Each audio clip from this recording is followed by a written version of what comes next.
এই ছোট্ট ছোট্ট পায়ে চলতে চলতে ঠিক পৌঁছে যাব সেই চাঁদের পাহাড় দেখতে পাবো।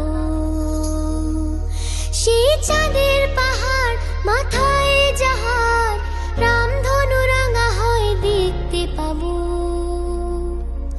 ঠিক পৌঁছে যাব। এই ছোট্ট